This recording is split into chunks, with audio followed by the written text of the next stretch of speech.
उस समय की बात है।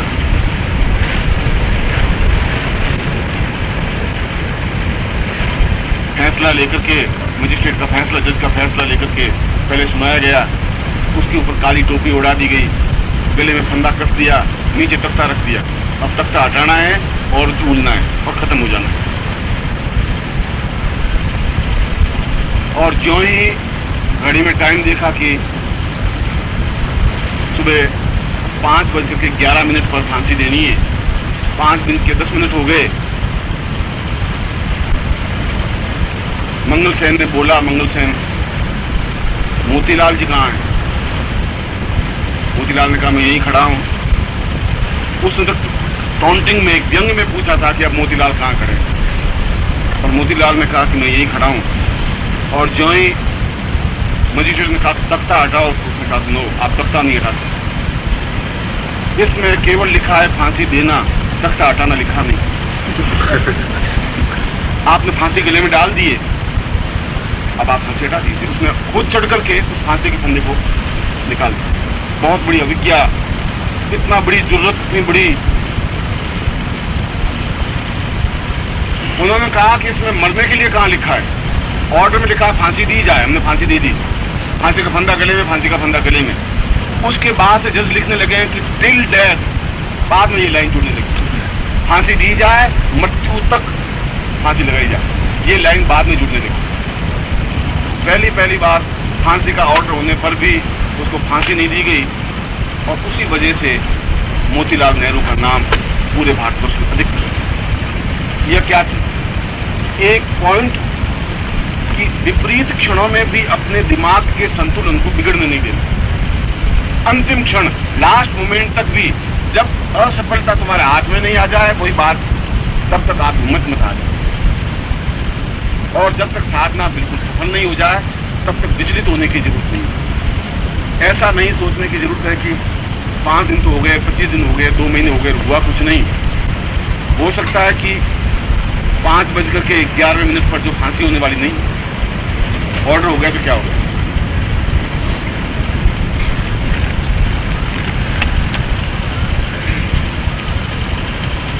इसलिए उससे पहले यही ऑर्डर दिया था फांसी दे दी जाए, और सैकड़ों लोगों को फांसी दे दी गई थी, वकील लोग खड़े थे, दे दी जाती। उन्होंने कहा कि फांसी देने का लिखा है, इसमें ये नहीं लिखा कि इसको मार दिया जाए, खत्म कर दिया। फांसी देने का अर्थ फांसी का फंदा गले में डाल देना। फांसी का फंदा आपने गले में डाल दिया, अब आपकी ड्यूटी खत्म हो गई, मैं आपको बता रहा हूं, खत्म। उसके बाद में आज तक जो भी फैसले होते हैं, जो ऑर्डर लिखते हैं, उसमें आपने पढ़ा होगा, उसमें लिखते हैं इसको फांसी दी जाए, और तब तक उसको लटकाए रखा जाए जब तक इसके प्राण खत्म नहीं हो जाए, जब तक इसकी डेथ नहीं हो जाए। ये बैंड जो, और इसके बाद भी जो भी, मगर फिर भी यह तो हुई हमारे हिम्मत, साहस, मनोबल की बात, जो कि आपके अंदर है। केवल मैं उसको बाहर समझा रहा हूं कि आपके अंदर है, जो व्यक्त करने की जरूरत है। फिर मैं साधना तक भी आपको एक मंत्र लिखवा देता हूं, और ये मंत्र भी वैसा ही काम करेगा जैसे डॉक्टर ने अपनी पत्नी का सिर दर्द दूर कर दिया।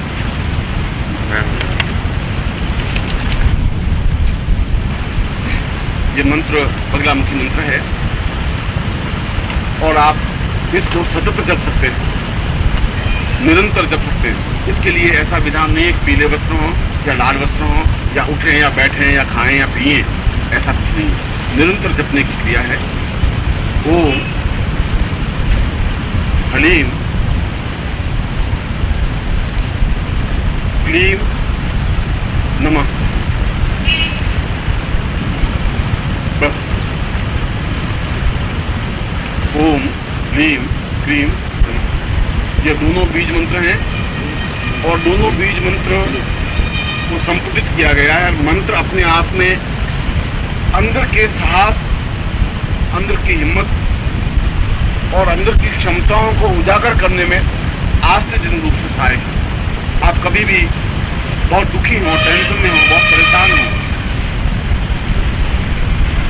जब देख लें कि आपके अचानक कोई पत्र मिला है जो बहुत टेंशन देने वाला है, अचानक कोई टेलीग्राम मिला है जो आपको परेशानी हो रही है, किसी का टेलीफोन आ गया है और आप टेंशन में आ गए हैं, आप 1, 2, 3, 4, 5 मिनट इस मंत्र को जप करके देख लें। और देख करके अपनी डायरी में नोट कर लें कि इस मंत्र ने आपके चित्र पर कितना इफेक्ट डाला है। आप खुद महसूस कर लेंगे कि ये दोनों ही बीज आप में आश्चर्य रूप से साहस और शक्ति की वृद्धि कर लेंगे और टेंशन खत्म हो जाएगा। बहुत ईजी महसूस करने लग जाएंगे और जो ही आदमी ईजी महसूस करने लग जाता है उसको रास्ता दिखाई देने लगता है। मुझे क्या करना है विभूति में अपने आप रास्ता उसके सामने स्पष्ट हो जाता है। यह अपने आप में एक महत्वपूर्ण और दिव्य मंत्र है जो हर क्षण जप सकते हैं। कभी विपत्ति के समय जप सकते हैं, कभी टेंशन के समय जप सकते हैं, कभी भी बोझिल क्षणों में आप इसको जप करके अपने आप को निश्चिंत और अनुकूल बना सकते हैं। कल से मैं कुछ प्रैक्टिकल प्रयोग को और एक महत्वपूर्ण प्रयोग को उसके साथ दोनों प्रयोग संपन्न करवाऊंगा। कल शुक्रवार है और आज शाम को मैं सियार सिंगी से संबंधित एक और आश्चर्य में गोपनीय प्रयोग दिखाऊंगा। कल से मैं दूसरा क्रम स्टार्ट करूंगा, प्रारंभ करूंगा। इसलिए साधनात्मक क्रम का आज शाम को समापन होगा। कल मैं उसको व्यक्तिगत रूप से प्रैक्टिकल से समझूंगा। इसलिए आज शाम को मैं एक और महत्वपूर्ण प्रयोग जो इस साधना का लिए और तुरंत प्रयोग सिद्ध करने के लिए, तुरंत अनुभव महसूस करने के लिए जो प्रयोग है वह प्रयोग मैं आपको शाम को करूंगा। मां आपको सफलता प्रदान करें।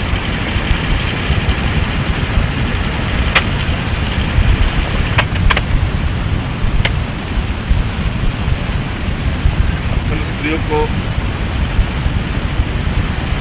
करने के लिए मौन व्रत मैंने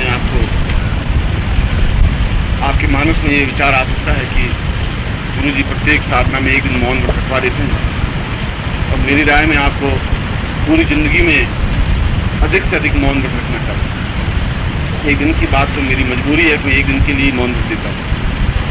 जितना आदमी कम बोलता है उतना ही आदमी गरिमावान होता है और उतना ही उसका शक्ति का अपव्यय नहीं होता। यह बोलना शक्ति का अपव्यय है। इसलिए कल आप मौन रखेंगे और दृढ़ता से मौन रखेंगे। संकेत की भी जरूरत नहीं है, शब्दों की भी जरूरत नहीं है। किसी प्रकार से आपको ये देखिए कि बिना मौन रखे, बिना कुछ कहे, किस प्रकार से आप अपने जीवन को संचालित कर सकते हैं। मजबूरी में आप यज्ञ मंत्र और अपने मंत्र का उच्चारण कर सकते हैं, उसमें मौन व्रत टूटता नहीं है। मैं कम से कम आप अपने शब्दों को सहारा लें। बाकी जो मैंने सामग्री और उपकरण लिखवाए थे वो आज व्यवस्था अपनी कर लें। तो कल का दिन महत्वपूर्ण है और वो प्रयोग अपने आप में महत्वपूर्ण है। उसकी गरिमा और उसकी स्पेशलिटी शायद आप अभी तक आंक नहीं पा रहे हैं, मगर मैं उसकी स्पेशलिटी को भी, गरिमा को आंक पा रहा हूँ। इसके एक आध दिन बाद निर्जला एकादशी है जिसका एक प्रयोग और होगा। बहुत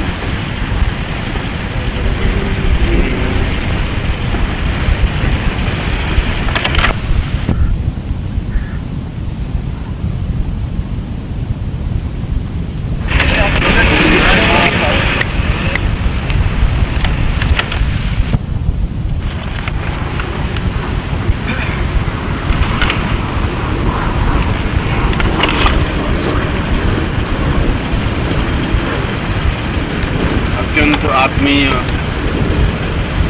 साधकों और शिष्य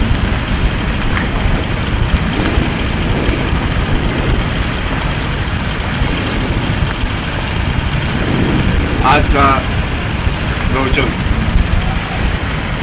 मैं वशिष्ठ के इन शब्दों से प्रारंभ कर रहा हूं जिसमें उन्होंने भगवती बलगा देवी का स्मरण करते हुए कहा है,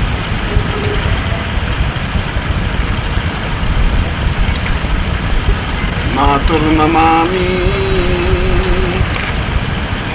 तव पाद पदम हरश्चरान्तं वरदा स्मरामि त्वं पादनित्यं चरणारविन्दम्।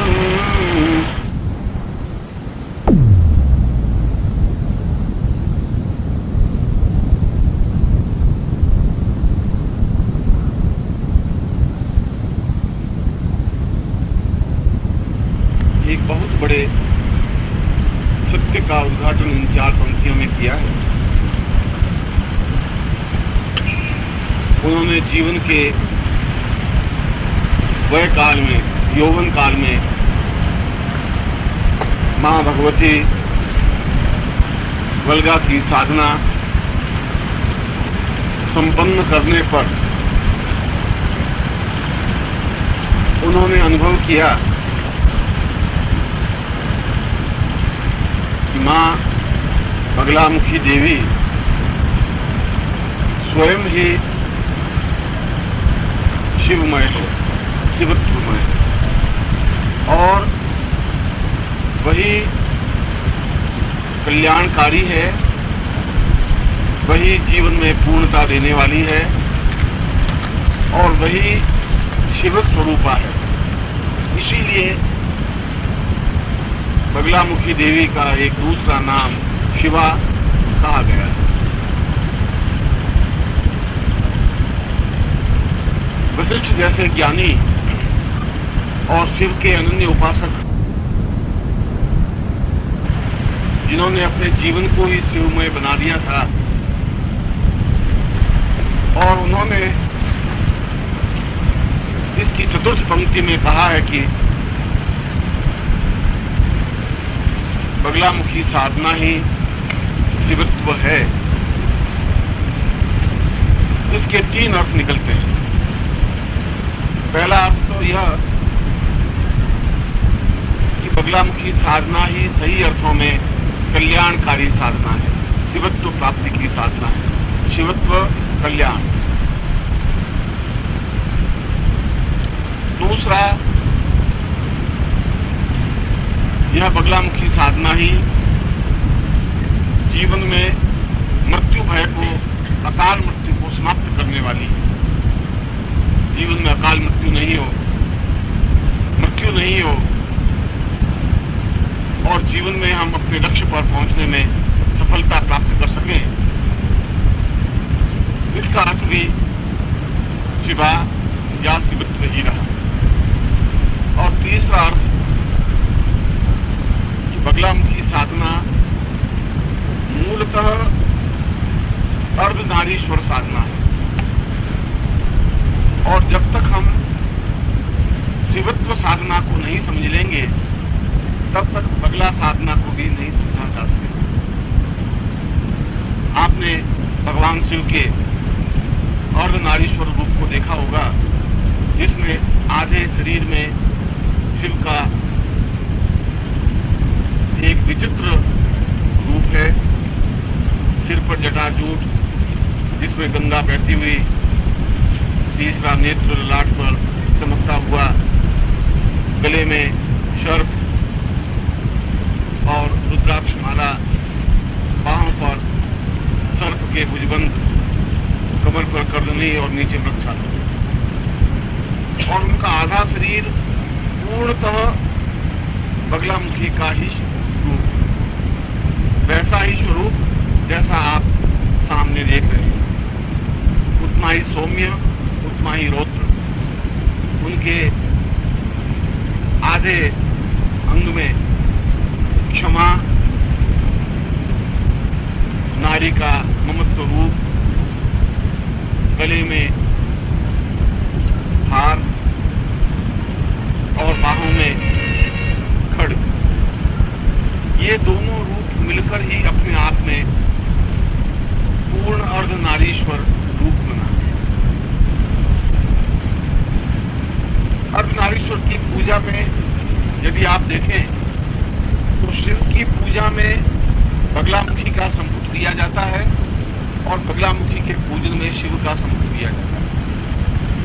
यदि आपने कभी अर्धनारीश्वर की पूजा की हो, शिव की पूजा तो की ही होगी, क्योंकि वह तो स्वयं महादेव हैं, देवताओं के भी देवता हैं।